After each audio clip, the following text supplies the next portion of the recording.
peux nous raconter un peu de cette expérience avec Instagram? Oui, Comment ça se passe? pareil, c'est tout nouveau pour moi quand même. Bon, bah, ça fait quelques années, mais je veux dire, c'est nouveau dans le sens où, à un moment donné, j'ai été community manager pour Beurre FM. Ok. Pourquoi community manager? Parce que donc c'est les réseaux sociaux. Moi, j'ai toujours trouvé que tout passait par les réseaux sociaux, mais il fallait en faire un bon usage. Euh, c'est pas si simple de connaître les rudiments, les tuyaux des réseaux sociaux. Donc, j'ai fait une formation certifiante au CFPJ Ok. que j'ai réussi. Et euh, donc, il faut mettre en pratique, c'est comme tout. Et Beurre FM, j'étais au début juste consultant. De temps en temps, j'intervenais. J'allais à la radio avec Bilal Nedman, très sympathique d'ailleurs. Et puis du jour au lendemain, je sais pas, j'étais en vacances. Euh, J'étais avec la famille, donc il faudra pas le dire à ma femme. Et puis il cherchait un community manager. Il dit, mais si tu veux, moi je peux être community manager. Il me dit, c'est vrai, tu veux vraiment être community manager? Ouais, ouais, ça m'intéresse, parce que je voyais un peu tout ce qui se passait sur Twitter notamment. Ouais. Sur Twitter, tu prends ce qui se passe dans l'équipe, tu le remets selon toi. Si tu as une ligne éditoriale, bah, tu vois en fonction, mais c'est pas si compliqué que ça en fait. Il faut être réactif. Il faut être très, très, très réactif. Et donc j'ai dit à Bilal, bah ok, je veux bien être le community manager de Twitter, de Beurre FM sur Twitter. À un moment donné, ils voulaient que je fasse les Twitter, Instagram, ça demandait quand même un peu plus de travail. Et du jour au lendemain, je l'ai été pour eux pendant plus de 4 ans, je crois. Ah oui. Pareil, bénévolement. Et donc là, ça m'a donné l'occasion de rebondir sur toute l'actualité. Ça aussi, ce que j'ai bien aimé de la part de Bilal, c'est que j'avais champ libre, il me donnait carte libre, et donc je pouvais intervenir sur du golf. J'y connais rien. Du basket, du rugby, du Non? football, Ça, du c'est au cyclisme, footgolf, ça s'appelle footgolf. du water polo, Du curling. du curling. Et il insiste avec ça. Non, il a raison. Elle est Du billard, enfin bon, j'intervenais sur tous les sports. Tu veux pas Ah, te blesser exactement. un jour, Mais quand même. ça doit être très intéressant quand même. Et j'intervenais sur tous ces sports. Et donc, dès le matin, vers 7h du matin, j'étais sur Twitter et je lançais des brèves. Je rebondissais sur l'actualité, sur le mercato, sur le match, sur. Là, il faut être très connecté quand même là. Non, mais là, c'était. Ouais, J'ai eu. ça doit être prenant. Quand elle est sur le train, Ouais, sur le transport. oui, mais là, c'était dès le matin. Dès que je me mettais à déjeuner, j'étais connecté à 7h du matin Bah, jusqu'à 22h le soir. Oui. J'ai eu plusieurs périodes de drogue, hein, mais c'était pas la bonne drogue, c'était pas la drogue, mais une autre forme de C'était la drogue. bonne, ouais. Et de 7h à C'est ce qu'ils disent 22h. tous les drogues. Voilà, un peu, c'est ça, ouais. Mais tout va bien encore, là. Pour l'instant ça va. trompe pas. Non, je trompe pas. Ça va. Et donc de 7h à 22h, j'étais connecté sur Twitter pour Beurre FM. Mhm. Mais c'était un kiff, parce que parfois tu rebondissais sur l'actualité,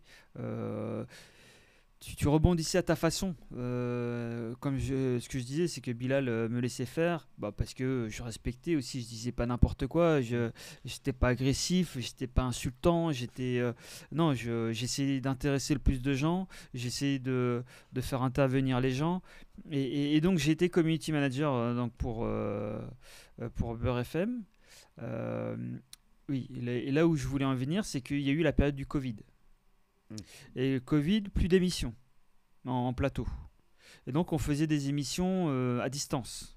Et donc on faisait, Bilal avait lancé cette belle idée de faire des émissions de Beurre FM à distance et qu'on lançait sur Instagram. Ok. Vidéo. Vidéo, exactement. Et donc j'ai été de temps en temps l'invité. Donc je pouvais intervenir peut-être sur le Paris Saint-Germain, notamment sur la Ligue des Champions ou le Mercato, je ne sais quoi. Et je trouvais le concept vivant, dynamique, plaisant. Ok. Et je me suis dit, pourquoi pas moi? Parce que finalement, je me sens capable. Bah, après, je verrai. Si ça prend, tant mieux. Si ça prend pas, tant pis. Et, et comme à chaque fois, bah, je me suis lancé ce défi de façon très organisée. J'ai invité forcément, j'ai lancé des invitations. J'ai eu des invités et de fil en aiguille, j'ai développé mon réseau. Et souvent, au début, ce qui me faisait rire au début, il me dit c'est drôle. Tu poses des bonnes questions, tu vas chercher, la bonne info. Et j'avais envie de dire oui, bah, c'est normal. C'est pas parce que je me lance dans les lives Instagram que je vais pas travailler mes invités. Je vais pas travailler mes questions. Tu peux pas te permettre de passer à l'écran. Alors, c'est vrai, c'est derrière un écran, un smartphone ou même à la radio. Mais je veux dire, tu peux pas. On te donne la parole, tu peux pas dire n'importe quoi. Et donc j'ai développé mon réseau, toujours de très bons échos. Après, ça marche, ça passe bien. Parfois, j'aimerais que ça soit repartagé par mon invité, mais bon, parfois l'invité ne peut pas le faire en fonction de son actualité, ce que je comprends. Et puis aussi, j'ai pas voulu me fermer des portes. J'ai pas fait en fonction de la communauté de mon invité, parce que l'invité parfois il y a beaucoup de joueurs. Faut le dire quand même, les joueurs pro actuels, j'ai du mal à les atteindre parce que ils sont déjà cadrés par leur club de foot et puis après par leur agence de communication, par leur argent. Enfin bon, c'est compliqué. Donc j'ai souvent des anciens joueurs de foot, mais j'en suis très content et je les remercie encore. Mais ils sont pas très connectés, donc ils n'ont pas beaucoup de communauté. Mais c'est pas grave. Parfois on me dit c'est drôle, t'as tel invité, mais t'as pas eu beaucoup de vues. Ouais, mais regarde son compte. Parfois sur son compte, t'as 3 followers ou 12 followers, parce que lui il y va jamais sur les réseaux sociaux. Mais donc je fais pas en fonction des réseaux sociaux de mes invités.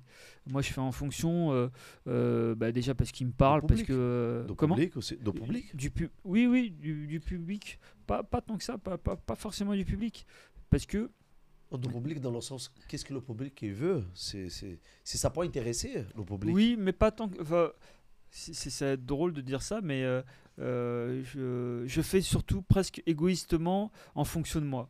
Si l'invité me donne envie, m'intéresse, je vais l'inviter. Et après, c'est sûr que j'aimerais que ça cartonne.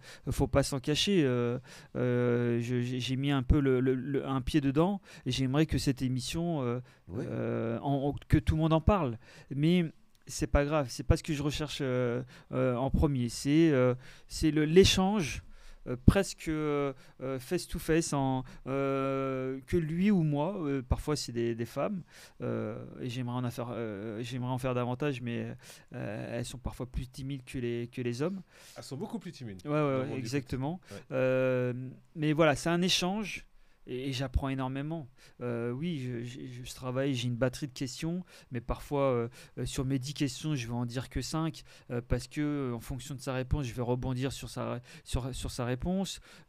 Et parfois, ça va partir dans des délires à droite, à gauche, mais j'ai toujours un cadre. Et tu essaies de respecter. J'essaie de respecter. Et puis, comme je te disais en off, Beto, comme ça se passe très bien avec mes invités, au début, je le faisais jamais, puis au fur et à mesure, maintenant je suis plus à l'aise, voilà, je m'en cache pas. Je me permets de dire, tiens, tu n'aurais pas un ou deux joueurs que tu pourrais me proposer pour un futur live. Comme ça s'est bien passé avec lui, lui déjà, il pourra en parler et il pourra le dire. Voilà, déjà, je pourrais dire que je viens de la part d'eux. Donc ça ouvre des portes et puis peut-être que lui me vendra mieux, plus facilement. Tiens, je te propose de faire un live avec lui, c'était très sympa, il cherche pas le buzz, il cherche pas la petite bête, ça l'intéresse pas. Moi c'est raconter une histoire, c'est une forme de 11 mondial mais en vidéo. Est-ce qu'il y a un invité ou quelqu'un qui t'a marqué dans les... Oui, parce que j'en ai fait beaucoup. Tu nous as parlé de Roland Courbis. Oui. Lui, je l'ai eu à la radio et en live, oui. Et Luis Fernandez. Oui. Ces trois-là, est-ce que Attends, tu il y peux en nous avait un quand raconter? même qui était atypique et qui t'a. J'en ai Des eu. petites anecdotes qui t'ont. Non, qui j'ai t'ont- eu Grégoire Axelrod. Je sais pas si c'est quelqu'un qui vous parle. C'est quelqu'un qui. Il m'en voudra pas si je le dis. Il a trafiqué à un moment donné son CV. Et il a dit qu'il avait été recruté par le Paris Saint-Germain. Et ça a marché. Parce qu'il a été contacté par des clubs. Il est parti à l'étranger.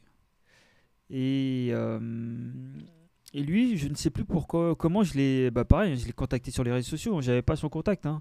On n'en parlait pas tellement à un moment donné lorsque j'ai fait son live avec lui. Je l'ai contacté sur les réseaux sociaux et j'ai fait un live avec lui en toute décontraction. Bon, je savais qu'il avait été l'agent d'Aurélien Tchouameni, Ouais. donc forcément on a parlé un peu de ça. Mais après on a parlé du footballeur, du sportif, de la nouvelle génération. Enfin bon, lui j'ai beaucoup aimé le live que j'ai fait avec lui. Puis maintenant, franchement, pareil, je suis en contact avec lui quasiment tous les jours.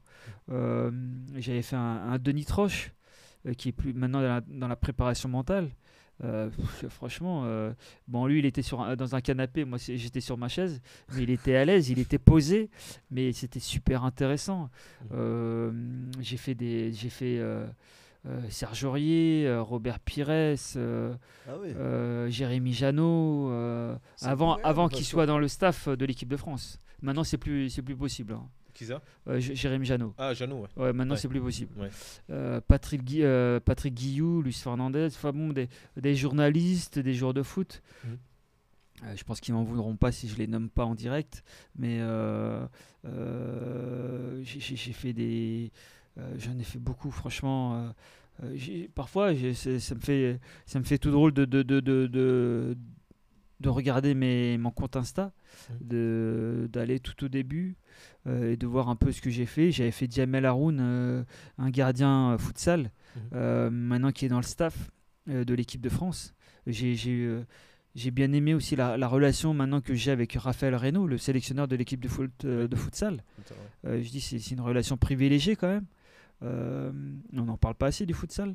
C'est pour ça que dans ma dernière émission radio, j'ai donné la parole à Amouja Soukouna, un joueur de l'Ajaccio futsal, qui a commencé dans le foot à 11 et maintenant qui en a fait son métier, le futsal. Franchement, Nasser vrai que le Larguet, enfin bon. Larguet, maintenant, il est en Arabie Saoudite. Hein, Exactement, mais je l'ai eu lorsqu'il était à Marseille. Oui. Quand il était au centre de formation de centre de Marseille. formation de Marseille. Mais surtout, moi ce que j'aime, après, ça va peut-être vous sembler tout con, mais moi j'apporte beaucoup d'attention à la relation humaine. Et il suffit de pas grand-chose pour entretenir une bonne relation. Et donc, avec par exemple Philippe Inchberger, qui était coach à un moment donné d'Amiens, maintenant il est à Niort. Oui. Forcément, je vais apporter attention à son équipe de foot. Et dès qu'il gagne, bravo, félicitations. Quand il est éliminé en Coupe de France ou je ne sais quoi, dommage. Mais c'est pas grand chose. Mais moi, j'y tiens beaucoup à ces petites attentions. Et je sais que eux aussi, ça leur fait pas grand chose, mais ils aiment bien. Mais je fais pas ça pour les caresser dans le sens du poil. Je fais pas ça pour envisager derrière une interview. C'est pas grand chose, mais ça fait plaisir. Et c'est juste de la relation c'est humaine. la C'est personne, juste la relation un que vous échange. avez. voilà. Et j'entretiens cette relation humaine avec Ouais. eux. Mais voilà, j'ai fait beaucoup de. Et j'espère en faire d'autres, des lives Instagram, parce que ce live Instagram permet d'avoir toujours un pied dans le monde amateur, dans le monde professionnel. Et puis de varier les plaisirs, comme je te disais, Beto. J'ai fait des acteurs, j'ai fait une catcheuse. Catcheuse. Une catcheuse. Voilà. Ça, c'est une sacrée anecdote, ça. Oui, mais je ne me rappelle plus du nom. Et je peux te dire que je ne sais pas pourquoi, mais dans mon entourage, ils ont bien aimé. Je ne sais pas pourquoi. Envoyé une catcheuse. Non, mais j'ai fait catcheuse. J'ai fait catcheuse, j'ai fait handballeur, j'ai fait 2 rappeurs.